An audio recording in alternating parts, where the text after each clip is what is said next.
Welcome back to Monster in My Closet, the podcast where we shine a light on the professional world's darker corners.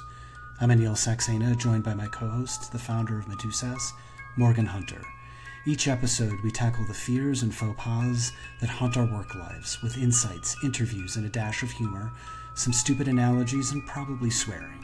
So if you've ever felt like you're navigating a workplace labyrinth, a never-ending approval process, an evil hall of mirrors, or a constantly ending quarter, you're in the right place. Let's confront those monsters together. Are you ready? Let's begin. Hey everybody, welcome back to another episode of Monster in My Closet.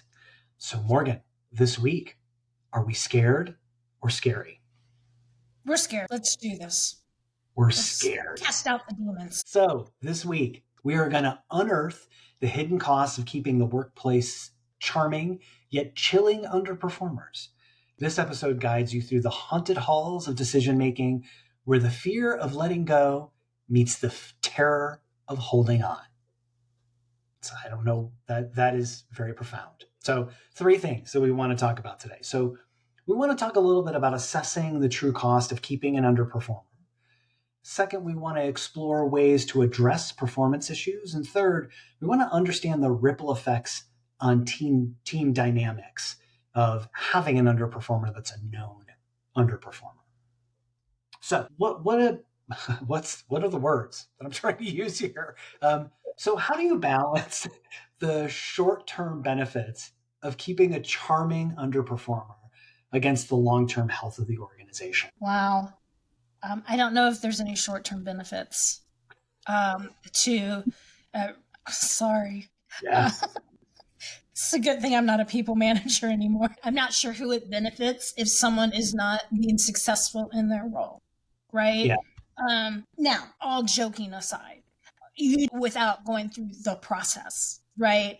Because if you do terminate someone without going through the process, everyone knows. You may think you're being secret, but if you show up one day and the coworker you loved is suddenly gone, you feel that, right? So the balance really is more of a follow the process and do your due diligence and work the process with the employee.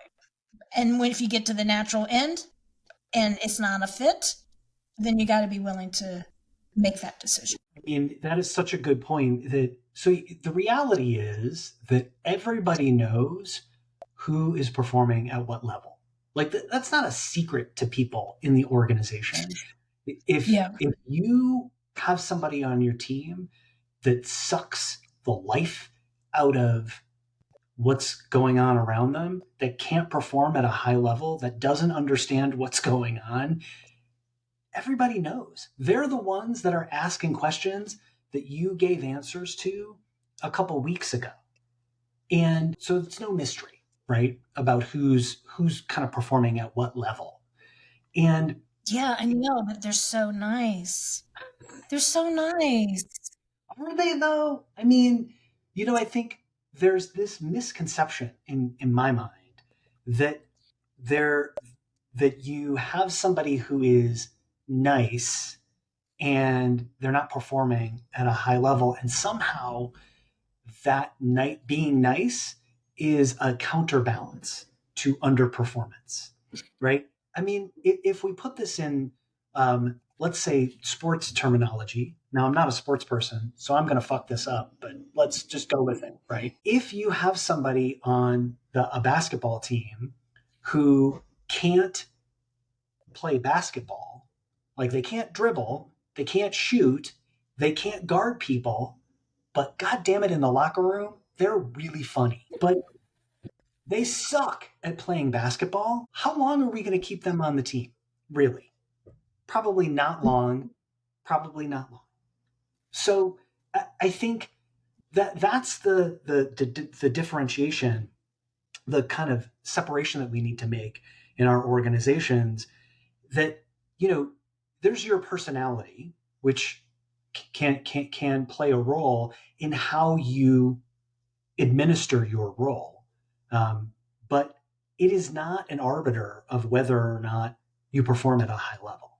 That's I'm curious, in your leadership history, have you ever witnessed someone who's very nice, who is not good at their job? The manager's too scared to give them feedback or fire them.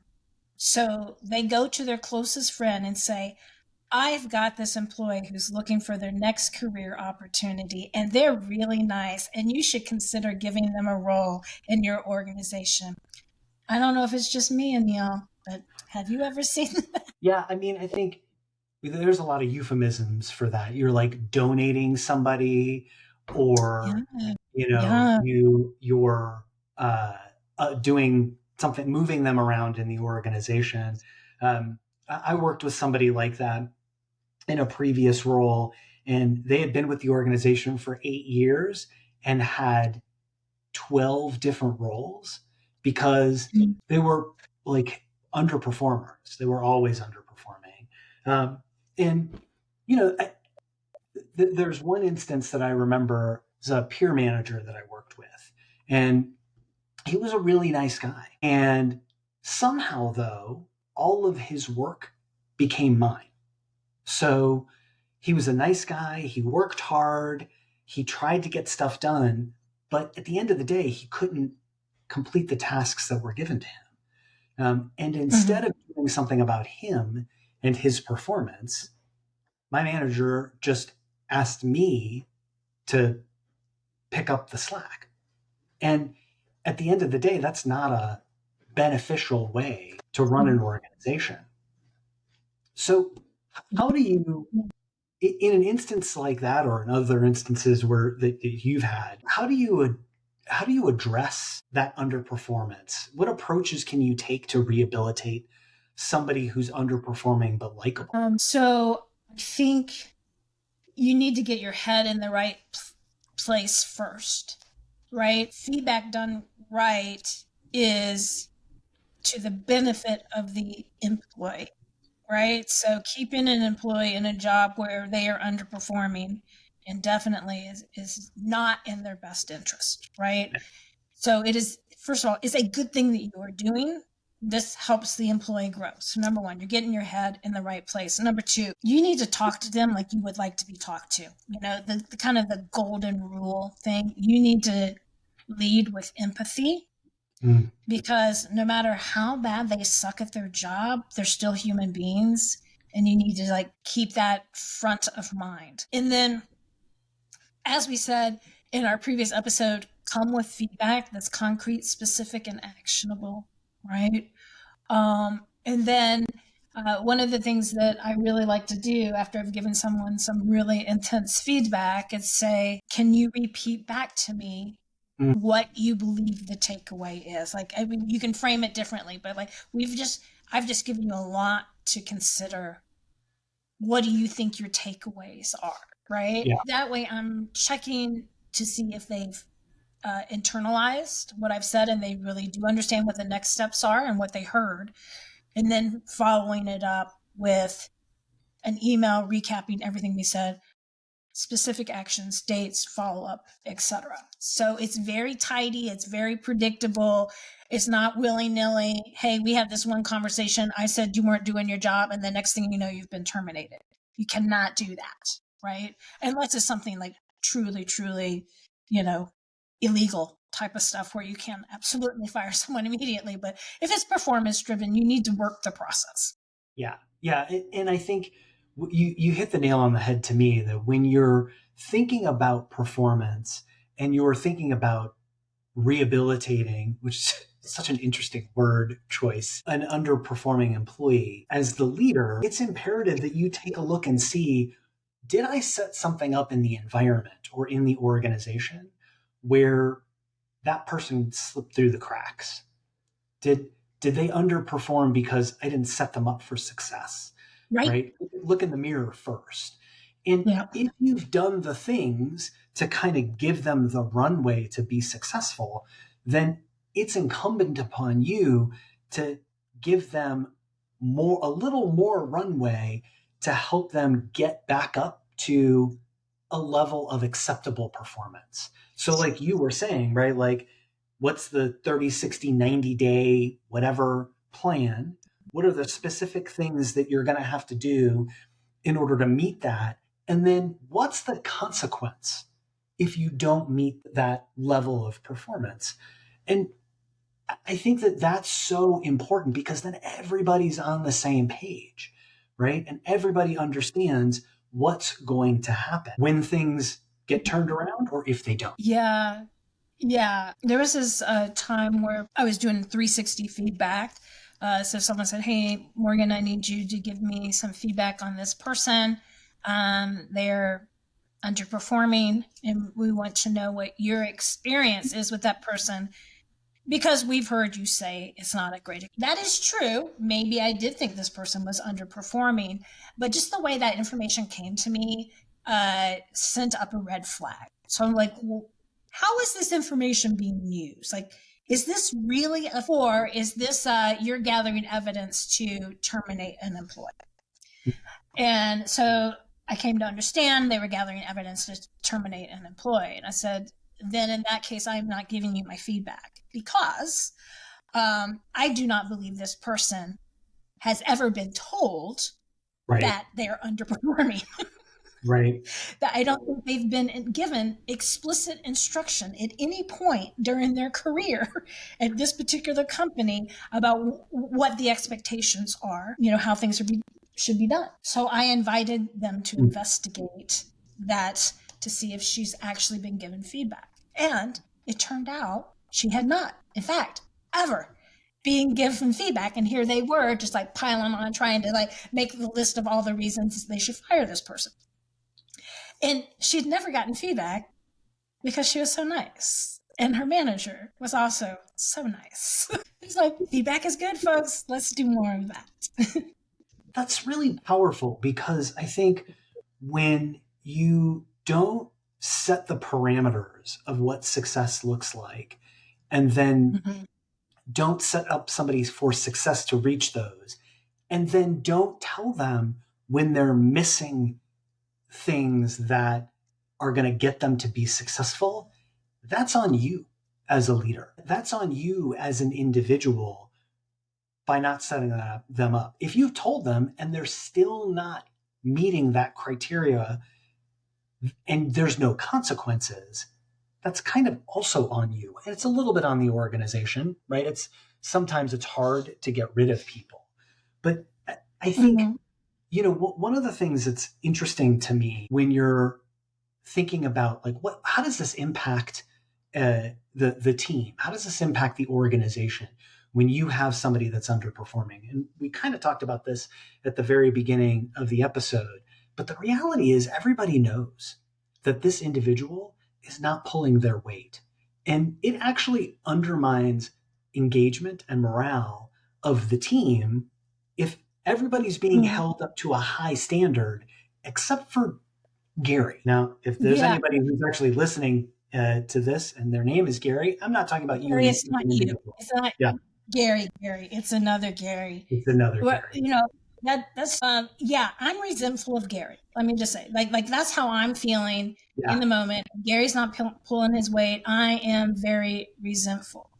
But there's something else that happens that is bad for Gary, and that is I'm resentful and I don't want to engage with him. So if Gary's trying to get his job done and I'm resentful and I think he sucks at his job, then I'm engaging with him even less. And now he's sucking even more. Right. So not giving him that feedback means that even his peers are now, it's an evil circle of I don't want to work with this person. I don't like them. I resent them. And now they're going to fail even more. So again, feedback needs to happen. And I will say one thing, Anil, that I think is really important because you keep bringing up the word rehabilitation. And I think that's fair. Because sometimes when you suck, it's because you've formed a habit that is not healthy, right? Yeah. And so when you give someone feedback on something that's habitual, it may be very hard for them to break that habit. Right. So you need to give people the grace to screw up again if they're learning a habit, right? Right. So if the feedback is, Neil, please don't talk over Amy in the meeting, right? And you're like, I hear you, but I also talk over people all the time. So that's a habit I'm going to have to unlearn. So there needs to be an agreement like, hey, I understand that it might be habitual. And I know you're relearning something. So I'm just going to remind you privately, and course correct along the way if that's okay with you. Because, ultimately, we want you to stay here. So we say, hey, Anil, in that meeting, you talked over Amy again. Ah, shit, right? So I, I just want to make sure that people understand that a lot of stuff we do is habitual. People will screw up, even though you give them the feedback because they're unlearning the thing, and to not automatically go, you suck, so I gave you feedback and you didn't do it, and blah, blah, blah, right? So just keep that in your back pocket. I think that that's actually really important. And I think the other thing that makes me think about is this notion of the of macro and micro, right? As we're kind of thinking about performance. So from an organizational perspective, you have to really set your organization up for success in order to have the groundwork or the foundation to understand that what good performance looks like, what our goals are, what we're all trying to get to. And so then we have something to measure against. And then that will give you a gauge of what is high performance, what is okay performance, what is underperformance. And then everybody's being measured the same way. Then we can have intelligent conversation about what that means. So this reminds me of a project that I may or may not have been working on at a company recently or maybe a long time ago. I don't know. And in, in this project, we were asked to determine how to help this organization turn their talent around so that they had enough talent to deliver on the projects that they were given or they were winning. And the problem was that when we asked, well, what's your goal for success? How much revenue do you want to make? All that kind of stuff. We couldn't get an answer. Nobody had like the answer to give us. And so there was nothing for us to shoot for. There was nothing for us to build on. And the reason that this relates to underperformance is that as a leader, if you don't have that established, then it's hard to gauge if somebody's underperforming. It's hard to gauge if they know exactly what they're going to be doing. So that's the first thing that you need to make sure is crystal clear.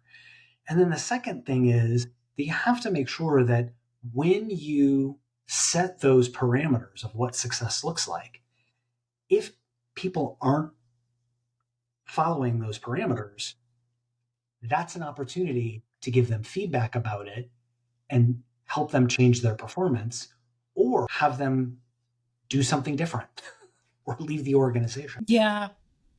Yeah, and it just made me think about something. You're right. You need to know what the end state looks like and be able to articulate that. I would also say you need to be honest with yourself about what that end state Mm, is. yeah. So, and I'll give you an example. Well, if Bob just showed up on time for meetings, then I would be okay. Right? That's what success looks like. 100% on time arrival at meetings. But if the real issue is meeting punctuality and Bob's attitude, right? Then, then if he meets the goal of 100% attendance, on time attendance to the meeting, but he still has a shit attitude, but you've never said that, then, honestly, that puts you in a tough legal position Yep. because he's met the goal that you set forth and you were not honest about what the real problem was, right? So you got to grow a spine and be able to honestly tell the person what the real goal is, and not kind of bait and switch them saying the goal's over here, when in reality, no matter if they met it or not, you were still going to terminate them. Yeah. Yeah. I mean, I think that's so important, because if what matters is the number of projects that are completed or the number of help desk tickets that are closed, if that's the real measure of success, and yet somehow you're dinging people on being 5 minutes late, like I am to everything, or a messy desk, or whatever the arbitrary thing is, right? And I think because we're not clear about what the end state is and what makes up high performance, we tend to make things up about what is it that, or how is it that they're showing up as an underperformer. Yeah. Yeah. Yeah. And I'm wondering too, I'm just putting this out there to our listeners. How many people who are underperforming have written job description? Right? How I mean, many people that are underperforming have documented quarterly and annual goals? yeah, Just putting it out there. Because I think sometimes we just say, they're not meeting my expectations, which I've never shared. So, yeah, yeah. And I think the other thing is that how many people out there are measured against something that is out of their control. And oh, so, it's the worst. that's the other thing about underperforming, right? It's a relative term. Now, the thing is that we all know people that, and that's clear because against the performance of all the other individuals on the team, they are severely lacking. But unless and until we can articulate, like you were saying, what those other people are doing against the goals that we've set out, Gary could probably skate by for a long, long time. And the other thing is that it's hard to have these conversations. It's unpleasant. So Yeah. Yeah. I think we need to give our listeners some helpful tips yeah, let's give some to take takeaways. with. Yeah, and so I think going back to being super nice but not quite hitting the mark. I think one of the practices I've used in the past is just asking people if they're happy in their job, because maybe they're not, and you just don't even need maybe they're just like, no, I'm really unhappy. I really don't like this job. I really don't feel qualified, right? And that's a whole different conversation. Then it's about helping them like find their place. So engage with empathy, ask them how they're feeling about their job, ask them what they need to be successful, ask them what they think their role in the organization is, in not a smart aleck way, but in a sincere way, and work the plan, right? How Yeah, about you? What do you yeah. have to add? I would say there's three things I would add to that. One is that you want to make sure that it's absolutely clear what good looks like Mm. and what the specific goals and measures that you're going to utilize for that individual. I think the second thing is that you want to be checking in on a really regular basis. You said it, quarterly, monthly, weekly. You want to be checking in. And then the third thing is that you want to be honest about people's performance, right? You can be a rock star, but an asshole. And Mm-hmm. both have impact. And you want to make sure that you're coaching people around both. So Mm-hmm. any other additions you'd add to kind of key takeaways? Yeah, just lead with empathy and be consistent. Yeah. Yeah, Consistency is everything. agreed. Agreed. All right, everybody. Hopefully, we're all a little less scared about underperformers, and we will make sure to add some notes into the show notes. Thank you very much for enjoying another episode, or maybe not enjoying. You're just torturing yourself listening to this. And if you are, that's okay, Gary. We still love you. Yeah. Yes. All right, everybody. See you next time on Monster in My Closet. Bye. As we wrap up another episode here at Monster in My Closet, we want to thank you, our fearless listeners, for joining us on this journey of exploring what scares us or when we're scary. Professionally, of course. Together, we've ventured deep into the workplace wilderness armed with humor, insights, and a touch of irreverence, and hopefully learned something together along the way. But our journey doesn't end here. Monster in My Closet is proud to be part of Medusas.org. Medusas is a membership-driven, non-profit organization serving underrepresented groups, minorities, and individuals with disabilities who are doing business in the software-as-a-service space. We're a community created by SaaS professionals, for SaaS professionals, and even the SaaS curious. Visit Medusas.org to discover how you can contribute to a movement that empowers professionals to face their workplace monsters head-on. Don't forget to subscribe, share with your colleagues, and leave us a review. Your feedback helps us shine a light on the monsters lurking in the professional closet, making our community braver, stronger, and a little bit wiser. Until next time, keep challenging the status quo, embrace the journey, and remember, no monster is too big when we face it together. Cheers.